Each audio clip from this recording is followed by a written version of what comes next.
Voilà, schönen guten Morgen an alle guten Herr Kardinal, Madame Schmidt, Direktrice von dem Centre de Formation Diocésain, dem neuen Zentrum. Ich bin froh, dass auch für mich ein Jahr, dass du mich invitiert hast, für am Lektür von dem Evangelii Gaudium mit dir anzutreten. Ich begrüße noch als Generalvikar in Haibaiaisas an ihr alle Guten, die an dieser Konferenz oder morgen heute wird. Wenn in dem Papst Franziskus sein Engagement verfolgt, dass seine Schriften, seine Messagen, seine Predigten liest, dann merkt ihr, dass hier ganz geprägt ist von dem, was hier als am Evangelii Gaudium seinem ersten wichtigen Schreibens mitgegeben wird.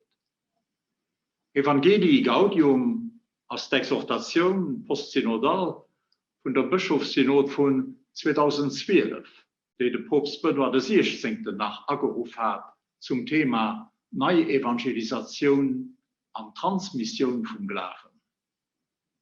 Der Papst Franziskus ergreift dann heute Gelegenheit als neuer Papst damals für die Welt mitzuteilen, was ihm wichtig ist und was für hier Richtung weisend ist für die Kirche und die Welt von heute.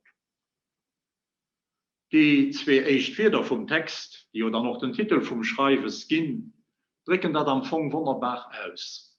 Evangelii Gaudium.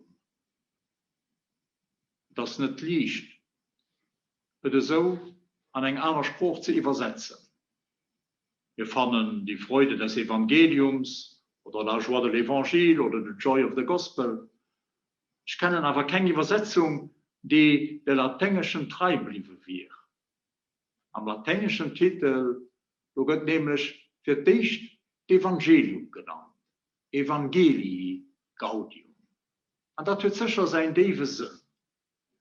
Evangelium als den Anfang, als Quelle, als den Ausgangspunkt von dem Ganzen. Ein Evangelium ist ja bekanntlich gute Nachricht. Etwas Gutes, etwas Erfreuliches, etwas, das an dem ganzen Wesen angesprochen wird, an alles im ganzen Wesen immer nous référer. auch immer können, dürfen, sollen beziehen. Aber das machen, Faisant, nous quelque chose de nouveau, qui est le fondement même de de l'évangélisation, dont le pape dit que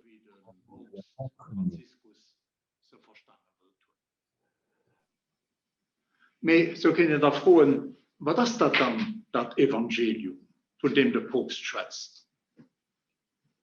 Wenn ich Masse zu Paris als ein Herr bei mir kam, und dann wird man gesagt, ihr schwätzt an der Kirche immer von Evangelium, Bonne Nouvelle. Aber das ist nie, was dann nur die wirklich gute Nachricht ist, worüber man das soll können freuen. Ich meine, an dieser kurzen Bemerkung wird der Mann habt Ulayes von Evangelii Gaudium geschwart. Was ist eigentlich das Evangelium? Und für was soll man es dann freuen? Direkt am Anfang von seinem Schreibens verweist der Papst auf ein Aussage, die seinem Vorgänger wichtig war.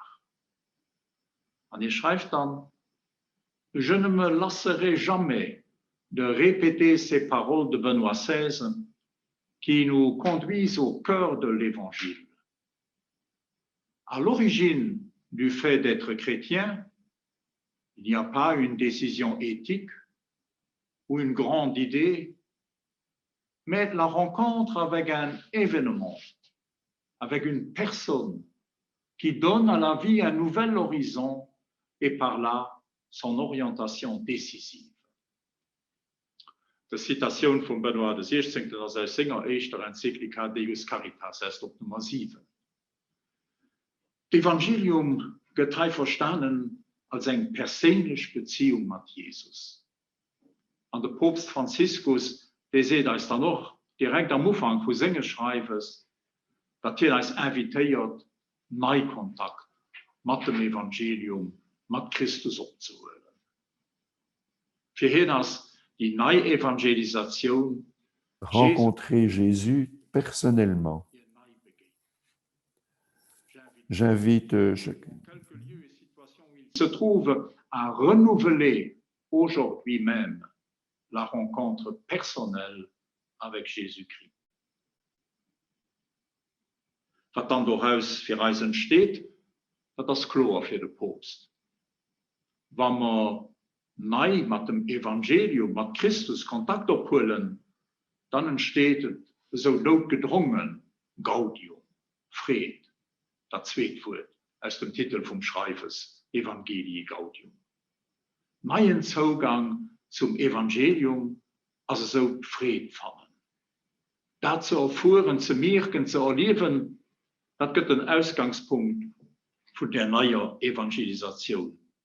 Oder besser, wie der Papst Franziskus erzählt, für der ganze Problematik und Polemik rund um den Ausdruck neue Evangelisation aus dem Weg zu gehen, ein Ausgangspunkt von einer neuen Etappe von der Verkündigung. Das zusammen erfahren von Evangelium a Fried, dass die neue Etappe kennt sich. Das ist also nicht Moral vom Evangelium. Auch nicht sein Sozialmoral oder sein politisch Fühlen, die nicht können das Wesentliche vom Evangelium vergessen. Das ist auch nicht Freiheit vom Evangelium, die so groß geschrieben wird an den letzten Jahrzehnten, dass Verschiedene sich gefragt haben, was tut so eine Auffassung von Freiheit nach dem Evangelium zu dienen. Das ist auch nicht Rigueur, streng Gebote vom Evangelium. Ob die ganz besonders den Akzent an einer gewissen Erziehung gelöst.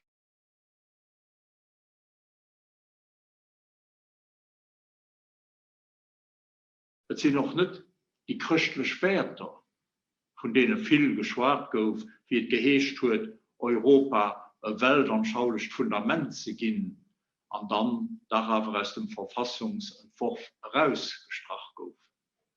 So wichtig da doch alles ist, das ist nicht da, was der Papst als das wirklich Neid gesagt.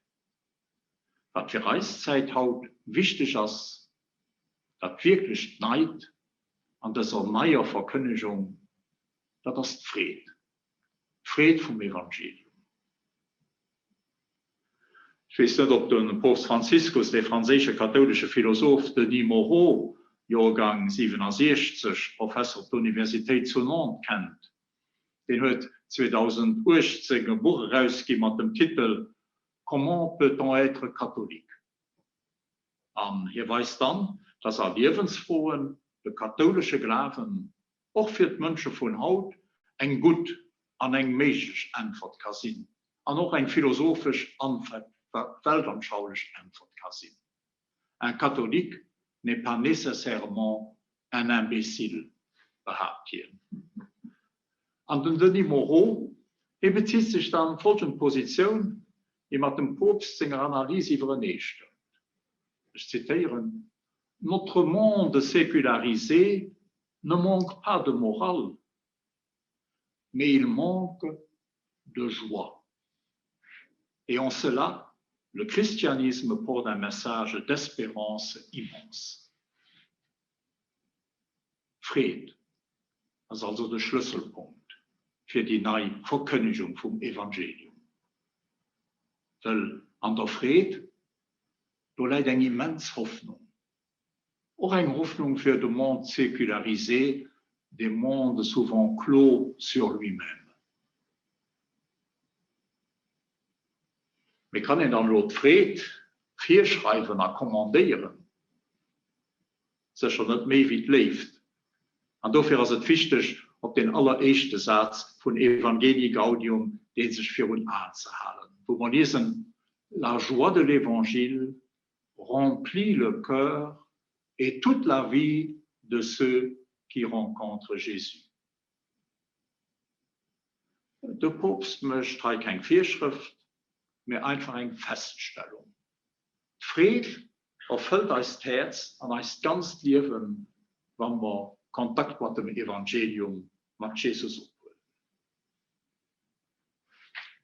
Guckt, dass das Erfahrung, die wir abgerufen sind, immer neu zu machen. Jesus, im Evangelium, ein Platz an unserem Leben zu gehen und dann auch neu erfahren, neu aufmerksam gehen, auf die Friede, die dann an uns entsteht, wenn wir uns Zeit holen, für mehr bewusst auf Christus anzugehen, an auf ihn zu lauschen. Hier entdecken wir dann eine psychologisch-spirituelle Dimension, den authentischen Kontakt mit dem Evangelium lässt Friede an uns abkommen, ja. Und das Friede, die geht als neue Kraft, neue Energie, und das schon mal vor, wenn wir froh sind, dann ist mehr Energie und mehr Kraft da, wenn wir traurig da sitzen. Aber neben dieser subjektiven, formeller Dimension kann ein Friede vom Evangelium auch objektiv benennen. Den Inhalt von der Friede vom Evangelium neu zur Sprache bringen. Egal wie ein Aspekt mal von der Friede auch holen, ob das die subjektiven oder die objektiven unterstreichen ist, etwas muss man beurteilen, ob das der Papst also aufmerksam ist. Wir dürfen das Friede vom Evangelium, wir dürfen das Friede nicht unterdrücken lassen.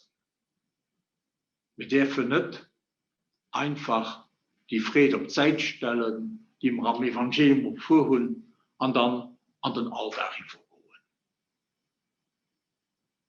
Der Papst möchte darauf aufmerksam, dass die größte Gefahr, die größte Menace an dieser Zeit haut, eben, was er nennt, diesen traurigen Pragmatismus ist. Den uns verstehen will, dass da alles egal, dass da alles schlecht, das wird doch kein Wert. Realismus, das schenkt damit Pessimismus zu reimen.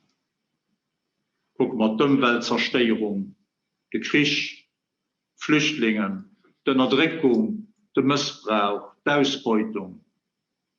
Von all dem schwätzt der Papst ausdrücklich am 2. Kapitel von Evangelii Gaudium. Ich gehe heute nicht darüber an, wir hätten nach einer Möglichkeit gehen, wie spät auf den Text zurückzukommen.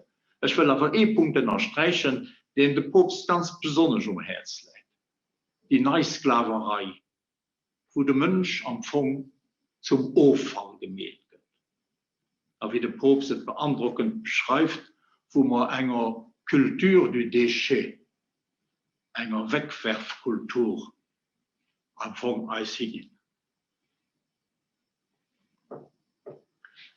Nous avons mis en route la culture du déchet, schreibt-il, qui est même promue. Il ne s'agit plus simplement du phénomène d'exploitation et de l'oppression, mais de quelque chose de nouveau. Avec l'exclusion reste touchée dans sa racine même l'appartenance à la société, dans laquelle on vit. Du moment qu'elle est, on se situe plus dans les bas-fonds, dans la périphérie ou sans pouvoir, mais on est dehors.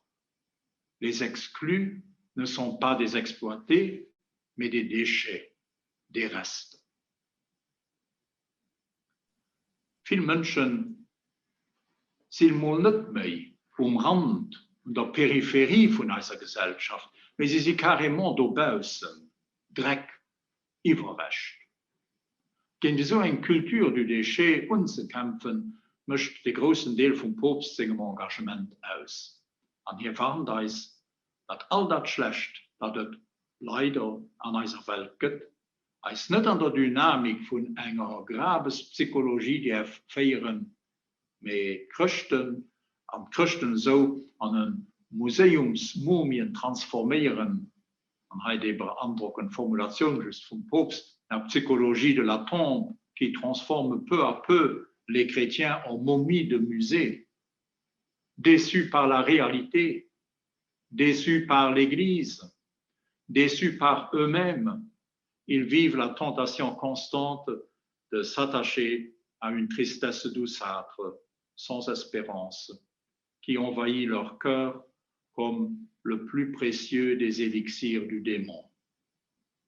Das ist der letzte Ausdruck, das wertvollste Gift vom Teufel, das d'ailleurs vom Georges Bernanos aus seinem Journal d'un Curé de Campagne geholfen. Und das Traurigkeit, an Matthias, den traurigen Pragmatismus, als Überfall soll hun, a wen kind als verdenken, da gibt es ein Gegengift. Ein Gegengift. Und das Gegengift, das ist eben Evangelii Gaudium. Fried vom Evangelium. Und dafür heißt dann noch an einem von den Refrains aus dem 2. Kapitel, ne nous laissons pas voler la joie de l'évangélisation. Wir kennen oder erinnern uns vielleicht schon die Sätze, die durch den 2. Kapitel von Evangelii Gaudium gehen, an ja, le gute Mat, ne nous laissons pas aufhängen, an die als am Funk schon hinweisen, wo der Papst wirklich will Kirche an als alle guten hinführen. Ne nous laissons pas voler l'enthousiasme missionnaire. Ne nous laissons pas voler la joie de l'évangélisation. Ne nous laissons pas voler l'espérance. Ne nous laissons pas voler la communauté. Ne nous laissons pas voler l'évangile. Ne nous laissons pas voler l'idéal de l'amour fraternel. Ne nous laissons pas voler la force missionnaire. Eh bien, mein Kontakt mit dem Evangelium an Christus abholen und dann Frieden tun. Aus diesem Kontakt, die Frieden, die da entsteht, eben die nicht unterdrücken. Nicht direkt an Moral, Vorschriften, Exigenzen, Werte oder Pastoralideen umwandeln. Nee, bei der Frieden verweilen, an sie an uns wirken lassen. Der Papst schreibt, il est urgent de retrouver un esprit contemplatif qui nous permette de redécouvrir chaque jour que nous sommes les dépositaires d'un bien qui humanise, qui aide à mener une vie nouvelle. Il n'y a rien de mieux à transmettre. Mit diesem neuen Kontakt mit dem Evangelium entwickelt dann den Papst Franziskus eine richtige Dynamik. Eine Dynamik, die zu dem hinführt, was hier unter dem Begriff Konversion pastoral stellt. Das heißt, das Dynamik schematisch festhalten, aber dann den wichtigen Paragraph 264 schließen. Ein Ausgangspunkt ist also das Evangelium, und das heißt die persönliche Beziehung zu Jesus Christus. Das Beziehung, zweiter Punkt, sie erfüllt uns mit Frieden, den wir nicht so sehr unterdrücken und vergessen sollen, aber den wir an uns wirken sollen lassen.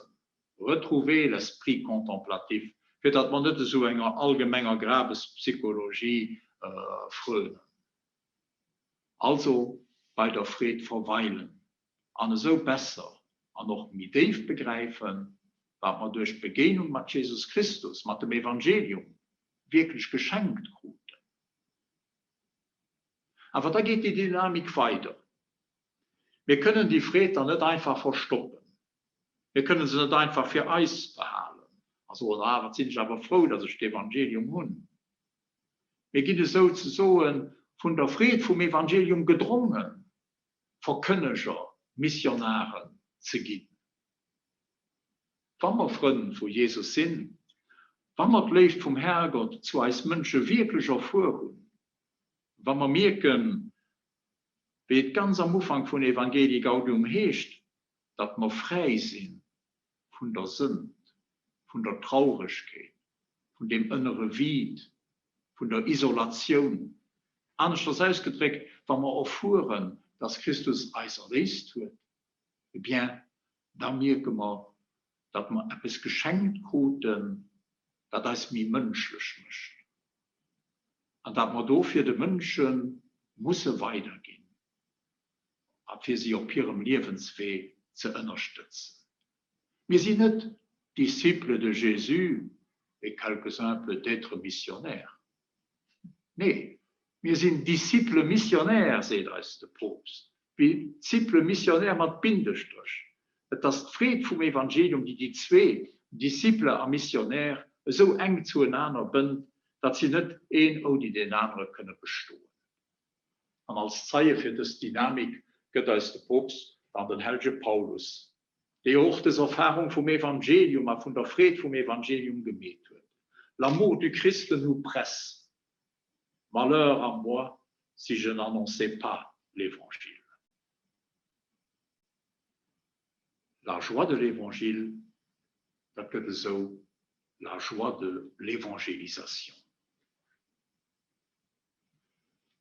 Wir können dann nur den ganzen Paragraph 264 lesen, wo der Papst die ganz spirituelle Dynamik zusammenfasst, wenn ihr schreibt, la première motivation pour évangéliser est l'amour de Jésus que nous avons reçu, l'expérience d'être sauvés par lui, qui nous pousse à aimer toujours plus. Mais quel est cet amour qui ne ressent pas la nécessité de parler de l'être aimé, de le montrer, de le faire connaître? Si nous ne ressentons pas l'intense désir de le communiquer, il est nécessaire de prendre le temps de lui demander dans la prière qu'il vienne nous séduire. Nous avons besoin d'implorer chaque jour, de demander sa grâce, qu'il ouvre notre cœur froid et qu'il secoue notre vie tiède et superficielle.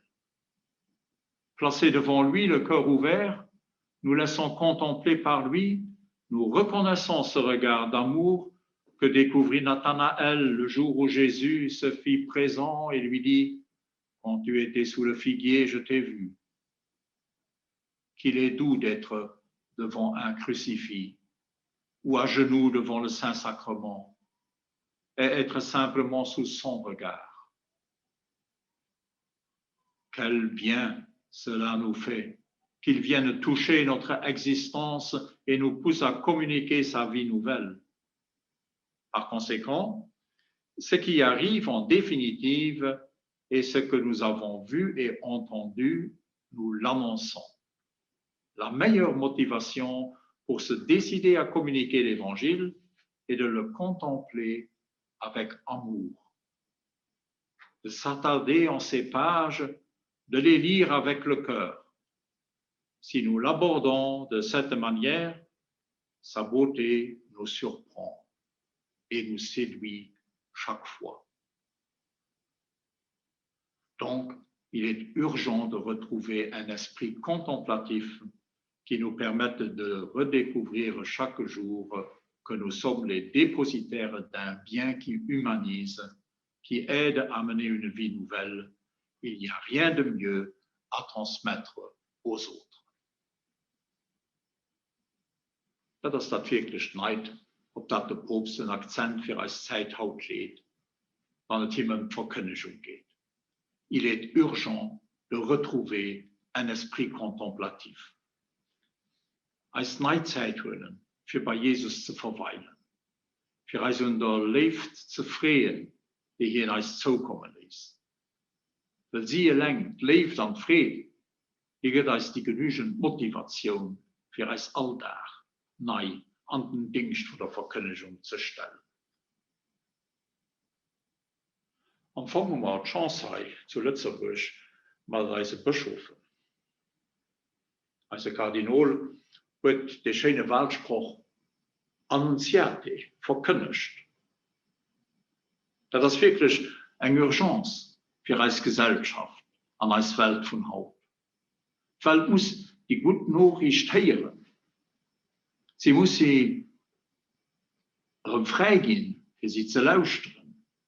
Sie muss freigehen von allem, was das gute Nachricht kann verstoppen, kann hindern, zu wirken.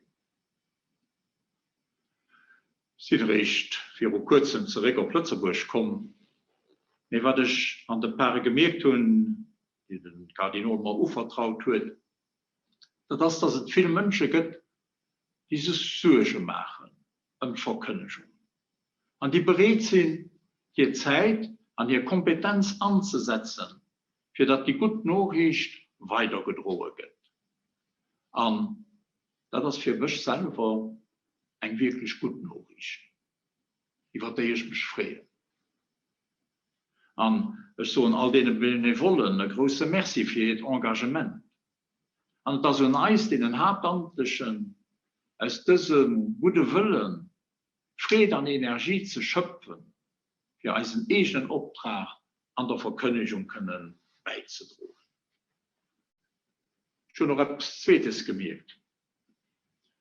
Es gibt von nur eine hohe Versicht der Kirche als christliche Gemeinschaft, hier schwer zu machen, was hier Gebäude an hier materielle Subsistenz angeht.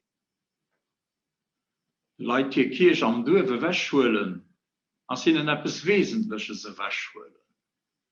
Kirche am Dorf, auch wenn sie nicht immer dran gegangen sind, und nicht immer dran gehen, als für sie da etwas Wichtiges. Und ich gebe sogar so, die ist besonders wichtig bei denen, die nicht so oft dran gehen. Mehr wichtig wie bei denen, die regelmäßig Gottesdienst stehen und die auch mehr Licht fanden, hier Kirche aufzugehen, an eine Lobeskirche zu gehen, für Gottesdienst zu feiern. Das ist mir aufgefallen, mit den bürgerlichen Meistern, wo ich in Kontakt sind, mit Paaren, die wohnen in Gemengen, dass gute Willen da ist, für die Kirche zu unterstützen. Und da doch genug Fantasie da ist, für trotz gesetzlicher Reglementer so eine Unterstützung fertig zu bringen. Sich nicht von einer allmodischen Ideologie beeindrucken zu lassen, aber das unterstützen, was den Leuten und den Dörfern wichtig ist. Das ist auch ein Teil von der Verkündigung. Und zu der wir aufgerufen sind, durch das Motto von unserem Kardinal Annunziate, Verkündigung. Für aber gut richtig zu verkündigen, da können wir dann auch bei diesem Weihbischof seinen Spruch beziehen. Ad fontes fidei, zu den Quellen vom Glauben. Und da haben wir als das schön ausgedrückt, was der Papst an Evangelii Gaudium angeschnitten hat. Aus den Quellen, aus dem Evangelium, aus dem Guten an dem Schönen, was aus dem Evangelium im Laufe von den Jahrhunderten entstanden ist, bewirkt hat, Neufried schöpfen für die Verkündigung. Wir hatten einmal vor Jahren an unserer Diözese den Akzent auf die Bibel gelöst. Das war ein Bibeljahr. Ich weiß nicht, ob du dich noch erinnern kannst, wenigstens die Jahr wirst. An das Bibeljahr, das war ein ganz wichtiges Jahr. Weil du auf viele Plätze, wo der Partage angefordert ist, der Partage Biblik. Und ich kann mich erinnern, dass das ganz hilfreich war für als Gemeinschaft.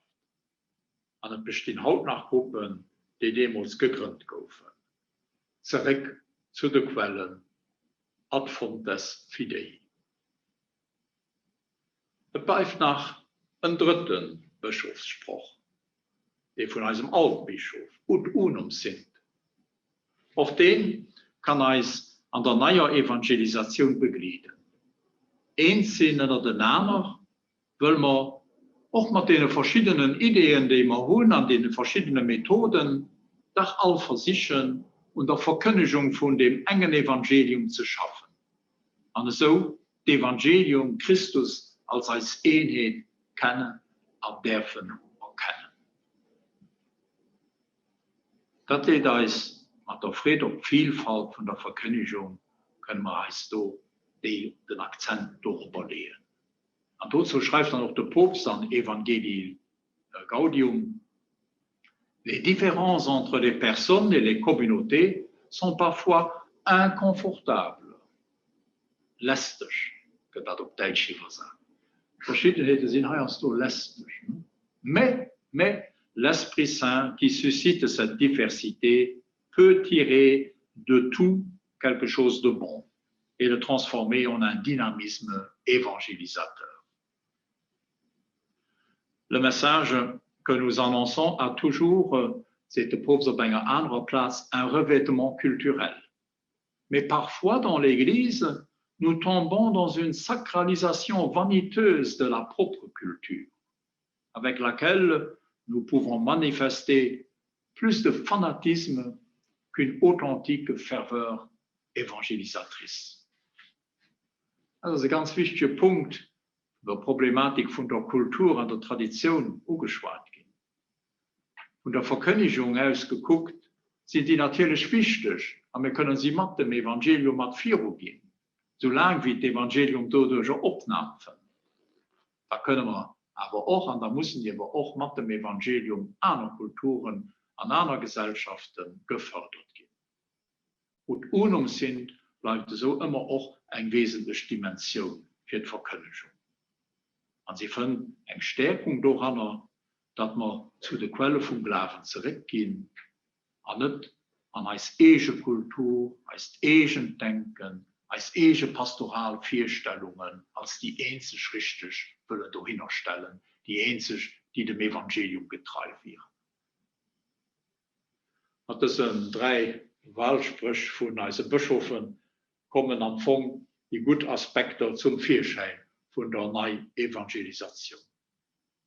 Wer zu den Quellen zurückgeht, der kann nicht das wir wirklich verkündigen. Und wer wirklich Frieden und das Evangelium verkündigt, der versucht doch, den zu fördern.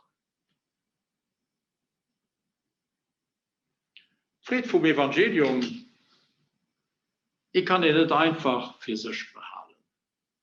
Sie muss raus. Und so entsteht das, was der Papst nennt, l'Église en sortie. Oder auch la Konversion pastorale. Oder die missionarische Kirche. Oder dann dem Papst sein Neologismus primäre prendre l'initiative, den aber noch nicht so richtig der Weg an der kirchlichen Spruchgebrauch gefunden wird, wenn ich richtig gesehen. L'Église en sortie est la communauté des disciples missionnaires qui prennent l'initiative, qui s'impliquent, qui accompagnent, qui fructifient et fêtent. Primaire, prendre l'initiative. Veuillez m'excuser pour ce néologisme. La communauté évangélisatrice expérimente que le Seigneur a pris l'initiative. Il l'a précédée dans l'amour. Et la raison de cela, elle sait aller de l'avant. Elle sait prendre l'initiative sans crainte, aller à la rencontre, chercher ceux qui sont loin et arriver au croisé des chemins pour inviter les exclus. Osons un peu plus prendre l'initiative. Prendre l'initiative, ja, parce que Dieu lui-même, il a pris l'initiative. Nebenbei bemerkt, der Papst Franziskus gibt selber wirklich das gute Beispiel, wenn wir lauschen, was hier predigt, das seht, oder wenn wir gucken, welche Initiativen hier selber hält. Ich stelle fest, dass der Papst Franziskus bei vielen Menschen nicht nur Gehör findet, aber auch Estime und Wertschätzung. Aber für was? Ich gehe nicht auf die mediensoziologische Analysen an, und auch nicht darüber, ob die schlauen Tricken und Taktiken, die der Papst zu dem richtigen Moment jetzt richtig herausfordern fort kann oder die richtige Sicht kann machen, den unbedingt muss Anerkennung finden. Das alles ist sicher wichtig. Wir können es bedenken, aber das ist Nebensache. Ich will echt auf die grundlegende Darstellung verweisen, die der Papst dann noch am Evangelii Gaudium möchte. Mit großer Freude stellen wir fest, dass das Evangelium als das proposiert, was wir am Fond, am tiefsten von unserem Herz, von unserer Person sichern und erwarten. Das ist so, wie wenn das Evangelium geschrieben wird, wie wenn Jesus da wäre, wie wenn Hirn da wäre, wichtig ist, will man so erschaffen, sie für Hirn an das Evangelium abzuholen. L'Évangile, so schreibt der Papst, répond aux nécessités les plus profondes des personnes, parce que nous avons été créés pour ce que l'Évangile nous propose. Nous avons été créés pour l'amitié avec Jésus et pour l'amour fraternel. Quand on réussira à exprimer adéquatement et avec beauté le contenu essentiel de l'Évangile, ce message répondra certainement aux demandes les plus profondes des cœurs. Am Evangelium verbunden, in enger levendiger, persönlicher Relation mit Jesus Christus, sind wir nicht ein Kirche, die Nabelschau betreibt, just für sich, dass sie funktioniert, aber möglich immer so funktioniert, wie sie immer schon funktioniert hat.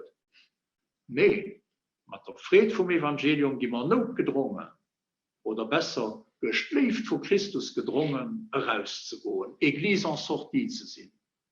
Oder wie der Père Dohan, der Gründer von meiner Kongregation, der Herr Jesu-Priester, immer gesagt und gelieft hat, sortir des sacristies et aller au peuple.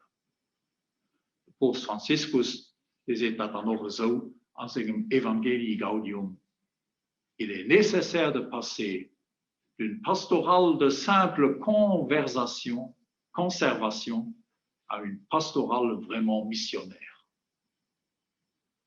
J'espère que toutes les communautés feront en sorte de mettre en œuvre les moyens nécessaires pour avancer sur le chemin d'une conversion pastorale et missionnaire. Oder danach, la joie de l'évangile est pour tout le peuple. Personne ne peut être exclu. Lass wir danach einen Blick auf diese letzte Gedanken werfen. Kein darf ausgeschlossen sein. Am Anfang von seinem Schreibens verweist der Papst auf 3 Dimensionen hin, die gesagt, wo die neue Evangelisation soll stattfinden. Und hier nennt sie. Für dich einmal bei den Leuten von der Pastoral ordinär, zu denen auch all die Leute gehören, die Katholiken sind und sich so ausdrücken, aber ohne liturgisch direkt immer zu praktizieren. Am Anfang geht die Evangelisation, die neue Evangelisation geht für alle Recht und uns alle Guten, die Pastoral ordinär. Und dann nennt der Papst ein zweiten Domain. Bei den Leuten, die gedämpft sind, mir nicht nur den Exigenzen von der Darf leben, die am Glauben kein Trost empfangen. Und da können den dritten, letzten Domain und den die Evangelisation soll gehen, das sind all die Menschen, die Jesus nicht kennen oder hier immer refusieren. Ich meine, ich gehört an eng von den 3 Kategorien. Und so gehört Evangelium, die Evangelisation, als für uns alle Guten do. La nouvelle évangélisation appelle chacun et se réalise fondamentalement, justement, dans ces 3 domaines. Neue Evangelisation geht also, wie gesagt, für dich und uns selber, die an der Kirche schon dran sind. Wir müssen uns immer neu evangelisieren lassen. Wir können dann auch von der Evangelisation, von der Verkündigung anzutreten für andere Menschen. Die zweite Kategorie, erst nach etwas, ob da den auch muss einen Akzent legen, das sind zu den Christen auch die gehören, die eben nicht regelmäßig Gottesdienst stehen soll. Also auch die man nicht immer an der Sonntagsmesse begegnen.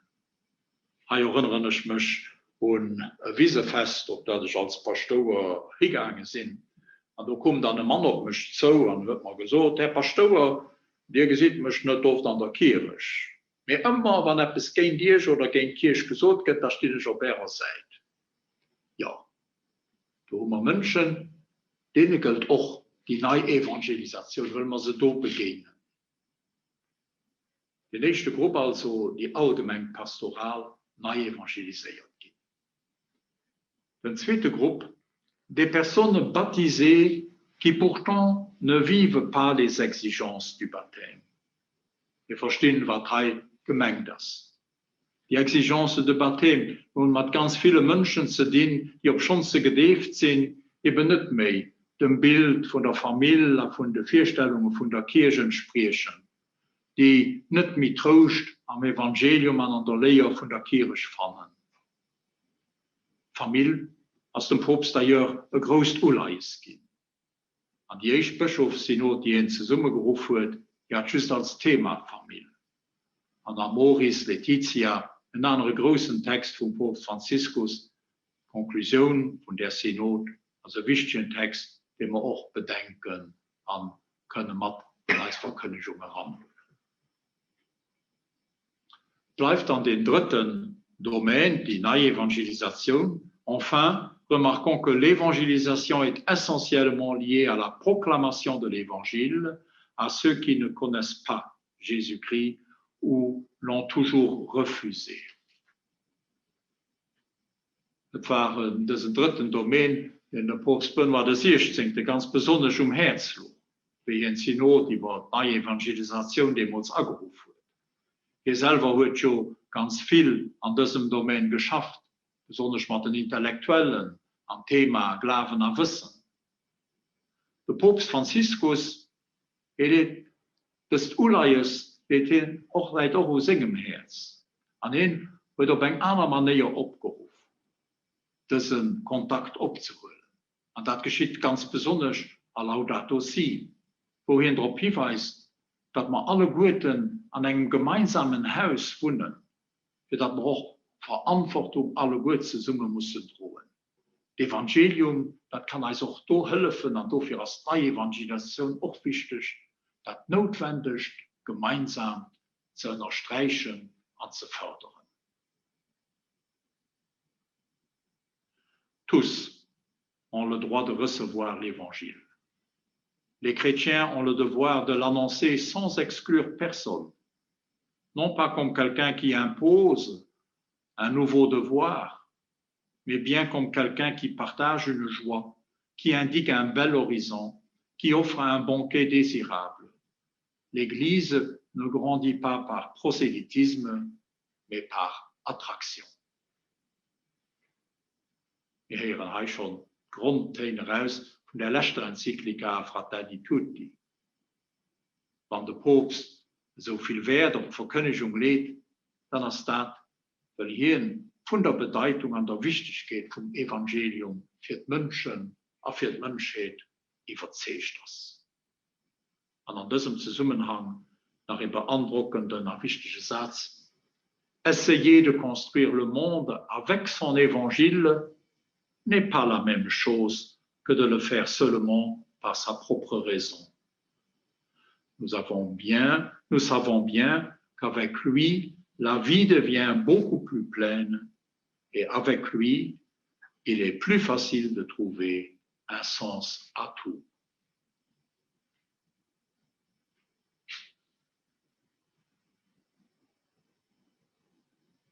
Es ist schon noch ganz viel zu sagen. Ich will zum Schluss noch auf zwei Texte hinweisen, die mir immer Courage gemacht und mir persönlich auch noch immer machen. Für das erste Mal, kein von uns ist perfekt.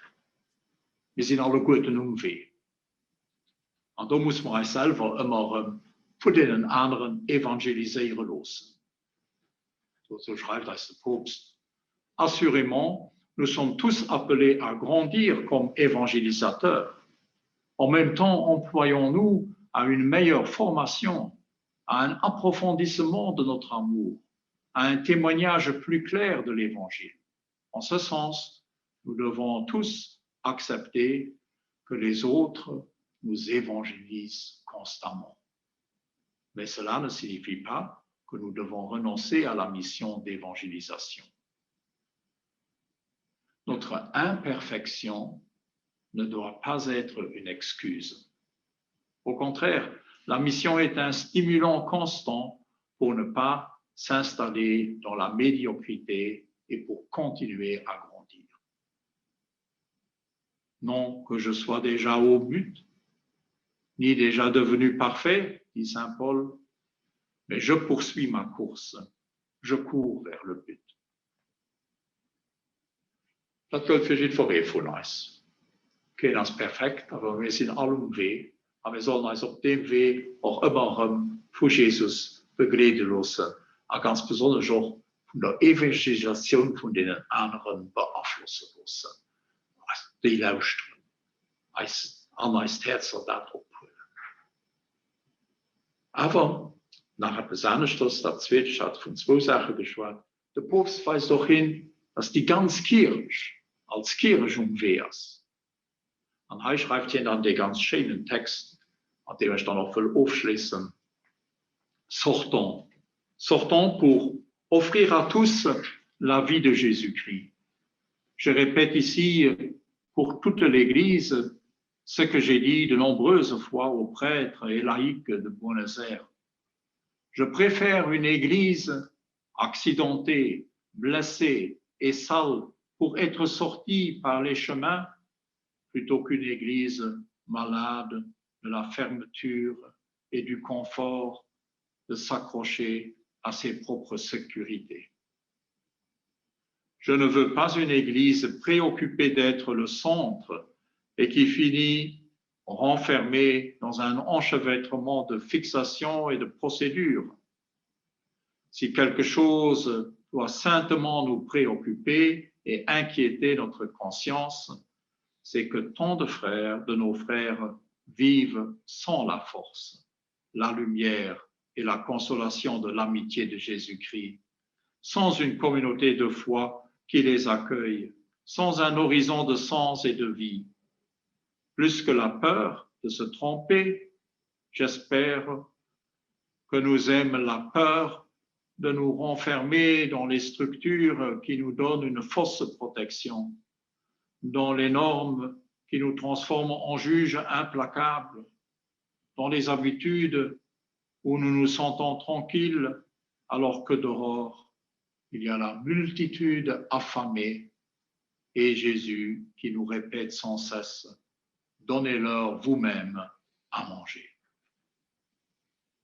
Ich wünsche uns alle Guten, dass wir ein Stück von der Friede, vom Evangelium können erfahren und so auch können, für den anderen, Brot vom Leben und Brot für zu leben, reich.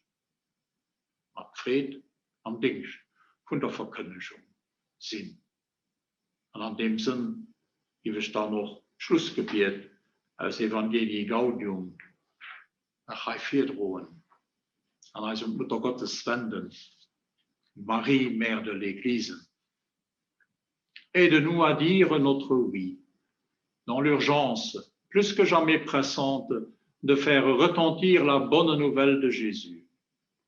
Toi qui as réuni les disciples dans l'attente de l'Esprit, afin que naisse l'Église évangélisatrice, obtiens-nous maintenant une nouvelle ardeur pour porter à tous l'évangile de la vie qui triomphe de la mort.